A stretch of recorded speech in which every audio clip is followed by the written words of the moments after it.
শেষে হাত তুলে দোয়া করা যাবে কিনা, এবং যদি আল্লাহর কাছে কিছু চাই তাহলে কিভাবে চাইবো? মানুষ মারা গেলে কি করা জায়েজ, কি করা জায়েজ না? আসলে নামাজের শেষে, ফরজ নামাজ শেষ করে মুহাম্মদুর রাসূলুল্লাহ সাল্লাল্লাহু আলাইহি ওয়াসাল্লাম ডানে বামে সালাম ফিরায়া আকাশের দিকে মুখ উঁচু করে একবার বলতেন আল্লাহু আকবার, তারপর তিনবার বলতেন আস্তাগফিরুল্লাহ আস্তাগফিরুল্লাহ আস্তাগফিরুল্লাহ, তারপর অনেকগুলো দোয়া নিজেই বসে বসে পড়তেন। এবং আমি নিজে আমল করে তা 15 মিনিটের বেশি সময় লাগে সবগুলো দোয়া। এবং এর মধ্যে আল্লাহুম্মা আনতাস সালাম ওয়া মিনকাস সালাম তাবারাকতা ইয়া যাল জালালি ওয়াল ইকরাম।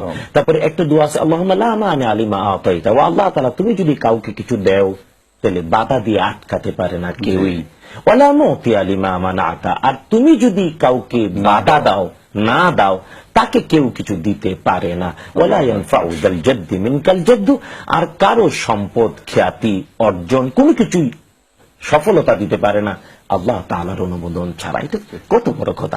তারপর রাসূল সাল্লাল্লাহু আলাইহি ওয়াসাল্লাম এই তাসবিহগুলো পড়ে, দোয়াগুলো পড়ে আয়াতুল কুরসি পড়তেন। তিনি বলেছেন যে ব্যক্তি ফরজ নামাজের শেষে আয়াতুল কুরসি পড়ে জান্নাতে যাইতে একটি বাধা, মরে না তাই জান্নাতে। সুবহানাল্লাহ। তারপর 33 বার সুবহানাল্লাহ, 33 বার আলহামদুলিল্লাহ, 33 বার আল্লাহু আকবার, এতে 99 হবে 99, আর 100 পূর্ণ হবে লা ইলাহা ইল্লাল্লাহ ওয়াহদাহু লা শারীকা লা লাহুল মুলকু ওয়া লাহুল হামদু ওয়া হুয়া আলা কুল্লি শাইইন কাদির।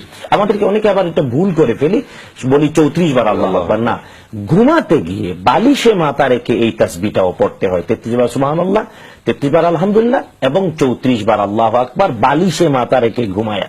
আর নামাজের শেষে সব 33 33 99 99 বার, 100 পূর্ণ হবে লা ইলাহা ইল্লাল্লাহ ওয়াহদাহু লা শারীকা লা লাহুল মুলকু ওয়া লাহুল হামদু ওয়া হুয়া আলা কুল্লি শাইইন কাদির।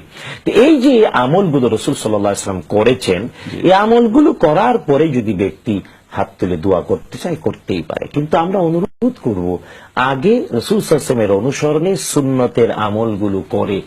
আমার যদি মনে করেন আয়াতুল কুরসি মনে নাই, বা আল্লাহুম্মা আনতাস সালাম ওয়া মিনকাস সালাম ইত্যাদি দোয়া মনে নাই, আমি যদি বাংলা ভাষায় আমার মনের আকুতি যেগুলো আছে, আমার মনের আরতি যদি আল্লাহর কাছে প্রকাশ করি, তাহলে কি আমার? ধন্যবাদ, এটা ভালো বিষয় বলেছেন। হ্যাঁ, আজকের বাস্তবতায় অনেকেই হয়তো অনেক দোয়া মুখস্থ নাই।